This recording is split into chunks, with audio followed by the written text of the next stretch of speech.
Hey guys, this is Matt Core from Ctrl+Paint.com, and today we're going to keep talking about how awesome layer groups are.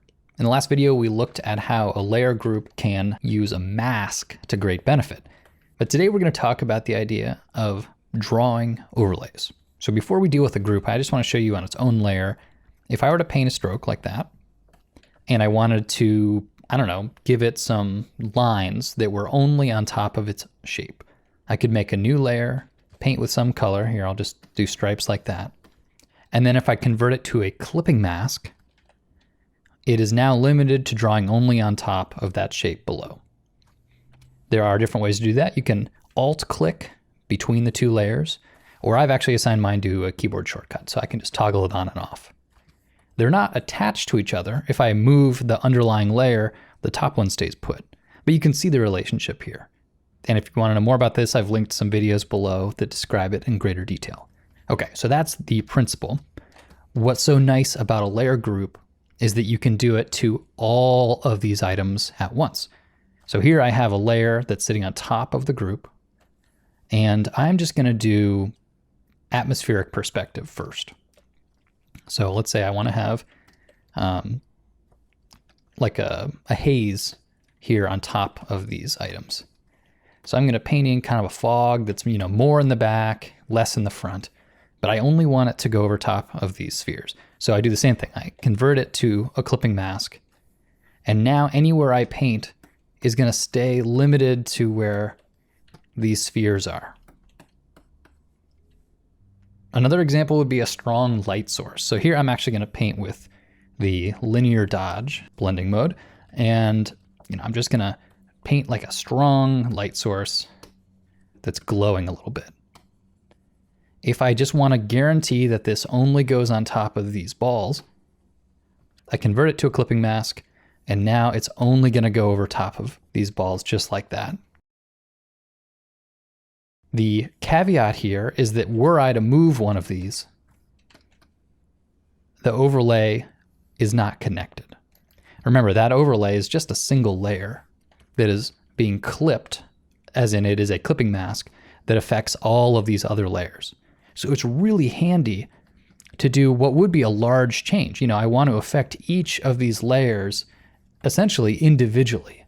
I'm, painting in this light direction, and, maybe I want to erase a softer termination there. This would be tricky to do in almost any other way. But because I am doing a similar treatment of objects, the fact that they are in a layer group makes it so much more possible.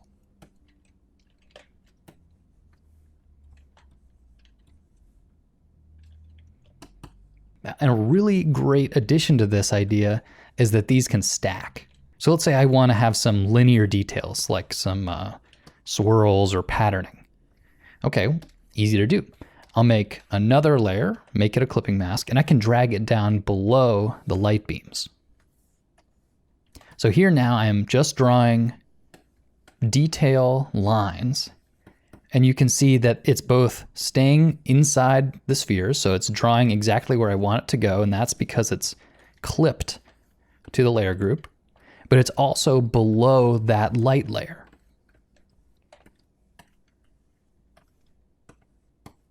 Isn't that awesome?